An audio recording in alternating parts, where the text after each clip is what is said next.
Gomes, muito bom dia, cientista político, vai me ajudar aqui a falar sobre tudo isso que aconteceu durante essa manhã. Pablo, muito bom dia. Então, já falei do Mauro Cid, delator da trama golpista, que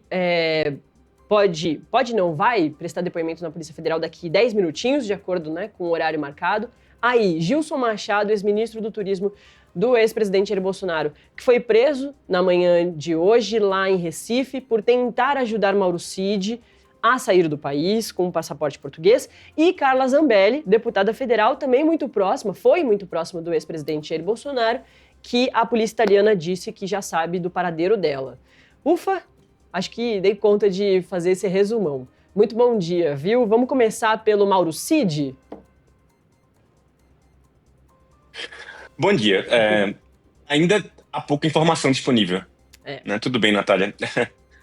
Eu acho assim, é difícil até comentar, né? Assim, do ponto de vista jurídico, eu até sou advogado, mas não sou da área de penal, eu fiz direito, eu estudo STF, assim, STF, judiciário e política. Mas me parece que ainda é muito cedo pra gente saber o que está acontecendo, né? As informações que ele há é de que ele tentou obstruir as investigações, obstrução de justiça, que é um crime, né? E dependendo de se ele se organizou para fazer isso, poderia ter uma formação de quadrilha ou organização criminosa e tal. Mas ainda é cedo. Eu acho, inclusive, que é possível que eles tenham feito isso no curso de um inquérito e que paralelo pode ter tido a informação é que ele esteve no consulado para agilizar a emissão de um passaporte, né? Aí tem que ver se isso qual o arcabouço probatório disso, se havia um inquérito aberto. Inquéritos, eu não sei se da última vez que eu tive aqui eu falei disso. O inquérito, ele não necessariamente tem que ter contraditório, né? O inquérito, ele é feito pela polícia e há possibilidade, inclusive, de inquéritos sigilosos. Não há nenhum problema nisso. É legal, a Constituição garante. O que não pode haver é processo sigiloso. Então, poderia haver um inquérito aberto, a gente não sabia. Nem mesmo o acusado, o investigado, precisa saber. Né? Só se há o controle da legalidade do inquérito depois que ele é enviado para o Ministério Público, e o Ministério Público pode ver inclusive, se o inquérito foi ilegal.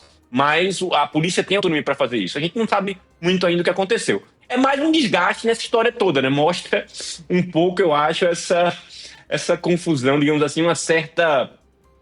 A palavra, eu acho que é um certo amadorismo nisso tudo, né? É um pessoal que está fazendo coisas assim sem pensar, achando que vale tudo. No auge de um processo como esse, você tentar fazer assim, você se expor de uma forma como essa, sabendo que a Polícia Federal está investigando, me parece um pouco inconsequente e tá aí a consequência, né? O Gilson Machado preso. Me parece que a Polícia Federal não encontrou nenhum envolvimento direto do Mauro Cid, né? Então, houve uma decretação inicialmente de uma prisão, mas aparentemente houve a revogação dessa prisão, talvez porque não haja indício suficiente de que o próprio Mauro Cid tenha compactuado com a tentativa de ajuda que o Gilson Machado aparentemente tentou, né? Exatamente, é isso mesmo que o Pablo falou, né? Ainda é cedo, embora quase 11 horas da manhã, mas é porque as informações estão chegando aos poucos. Teve essa confusão de informação, inclusive, de que Mauro Cid teria sido preso, mas na verdade ele foi alvo de busca e apreensão e vai prestar depoimento na Polícia Federal daqui 7 minutinhos. Vou trazer mais o detalhamento do que a gente já sabe por enquanto, então, do caso do Mauro Cid.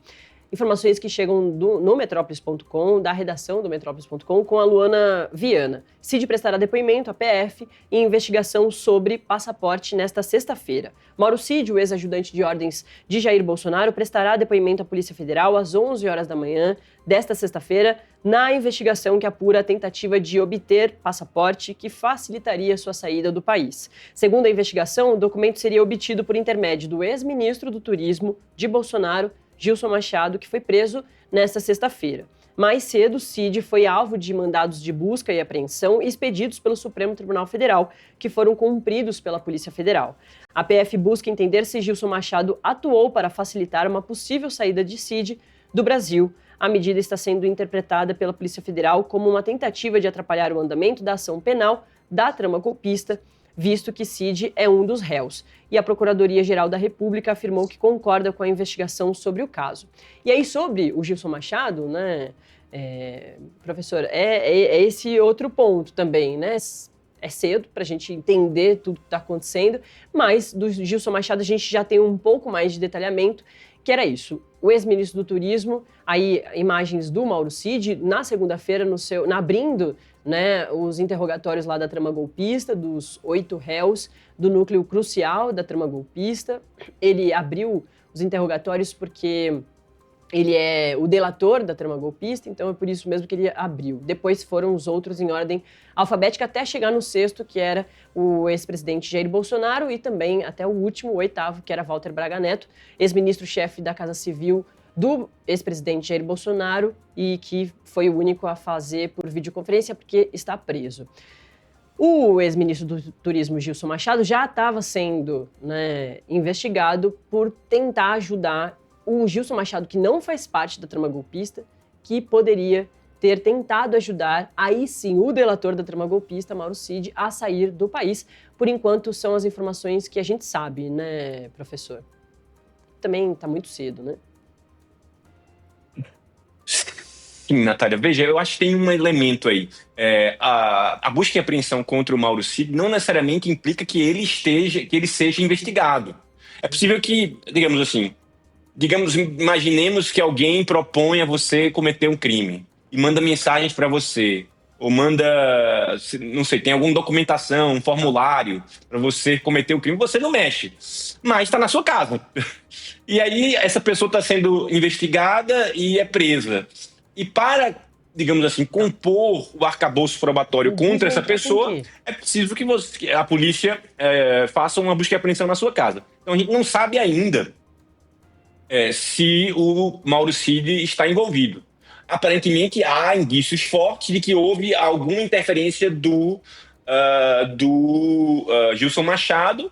A polícia pediu, né, a prisão, o ministro concedeu ao inquérito e a gente sabe que ele é investigado.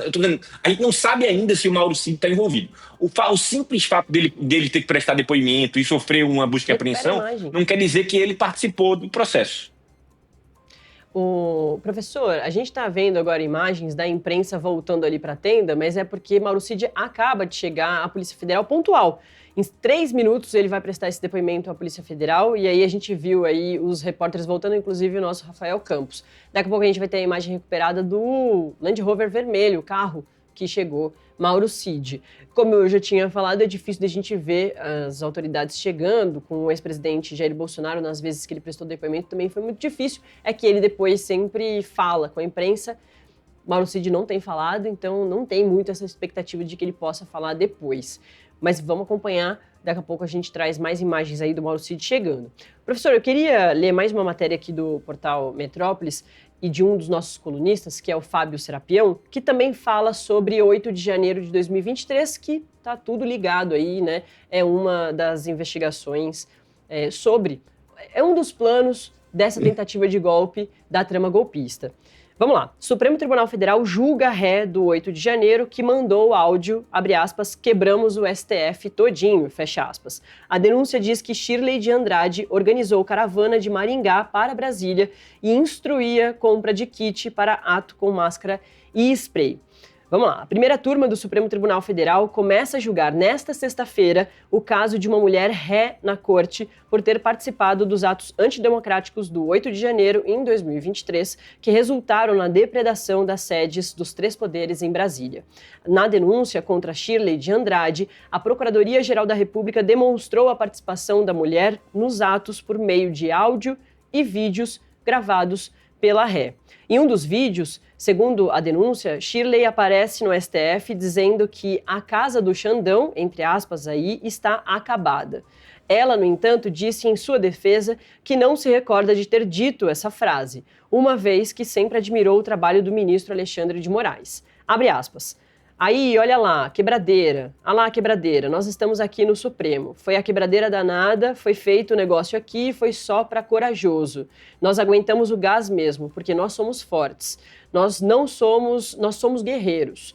Nós não somos covardes. Não somos covardes. Está aí a casa do Xandão acabada, fecha aspas. Isso tudo fala da Shirley nesse vídeo que ela teria feito lá no STF no dia 8 de janeiro, depois de ajudar a quebrar parte do Supremo Tribunal Federal. Em uma outra mídia obtida por meio do celular de Shirley, ela manda um áudio em um grupo dizendo que, abre aspas, quebramos o STF inteiro, todinho.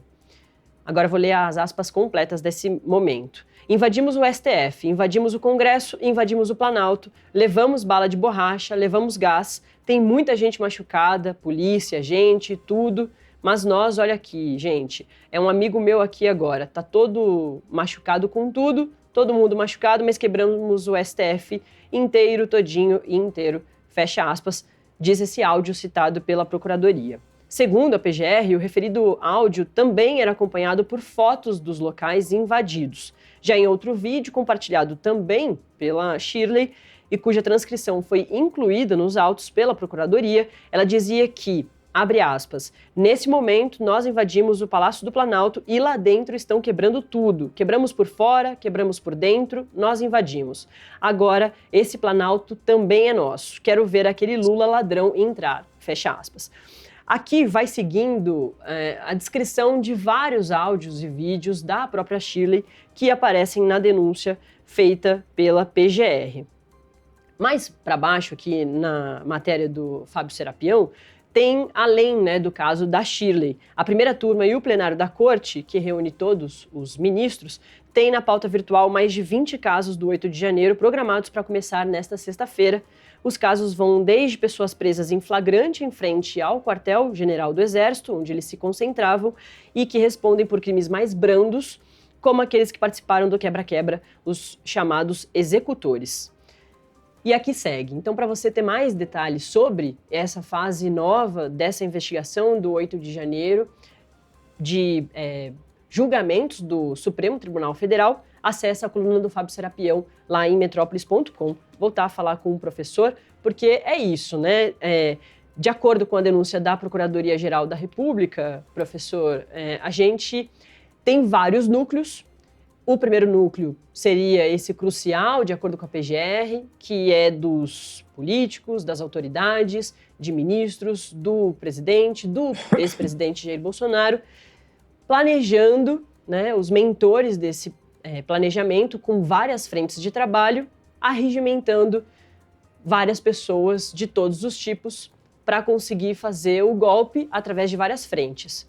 E uma delas teria sido o 8 de janeiro.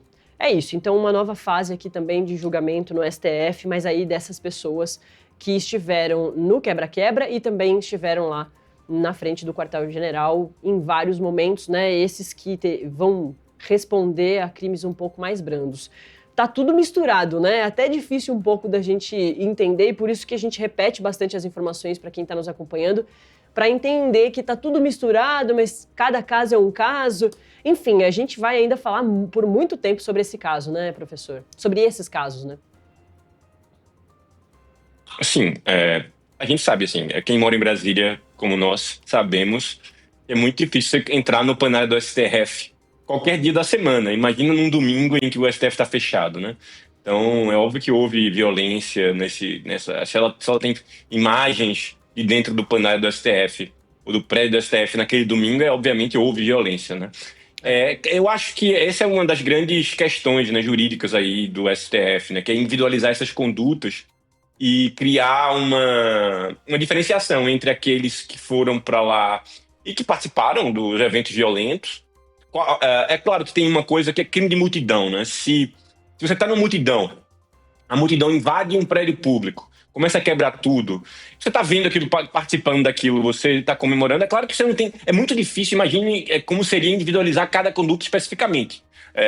Há crimes que o STF tem compreendido que são cometidos pela multidão. Claro que há alguns níveis de responsabilização diferentes, mas não é preciso você provar que aquela pessoa... Se a pessoa entrou lá, já cometeu um crime, né? E estava comemorando. Agora, é claro que me parece que o mais importante, de fato, não são essas pessoas, né? Essas pessoas participaram, apoiaram, né? Havia cartazes, a gente viu aquelas imagens todas, a gente cansou de ver, pedindo intervenção militar, cobrando não é, que os militares interviessem e tomassem o poder. Mas me parece que o principal nesse processo é entender como é que isso foi pensado, né? Se havia uma lógica de criar uma situação que forçasse uma GLO, que forçasse digamos assim, um constrangimento dos comandantes militares a tentar uma ruptura, né? Algo que foi tentado em novembro, né? E em dezembro, segundo os próprios comandantes militares, segundo o próprio comandante do Exército, lhe foi proposto uma tentativa de fechar o STF, fechar o TSE e prender ministros, né? Como a famosa minuta que o próprio Bolsonaro admitiu ter visto e discutido na semana passada. Me parece que esse sim, digamos assim, jurídica e politicamente, seria o mais importante. Mas é óbvio que me parece que o STF tem tentado agora oferecer transações penais para essas pessoas, dependendo do seu grau de responsabilidade, que participaram apenas do dia 8. Né? E de fato, digamos assim, né, Natália? É claro que me parece que a responsabilidade não é a mesma, não é? Se você está se você cai nessa digamos assim, nesse rabbit hole, né, nesse buraco de desinformação e é levado a acreditar que os militares vão cometer um golpe militar, tomar o poder, impedir a posse do presidente ou derrubar um presidente, fechar o STF.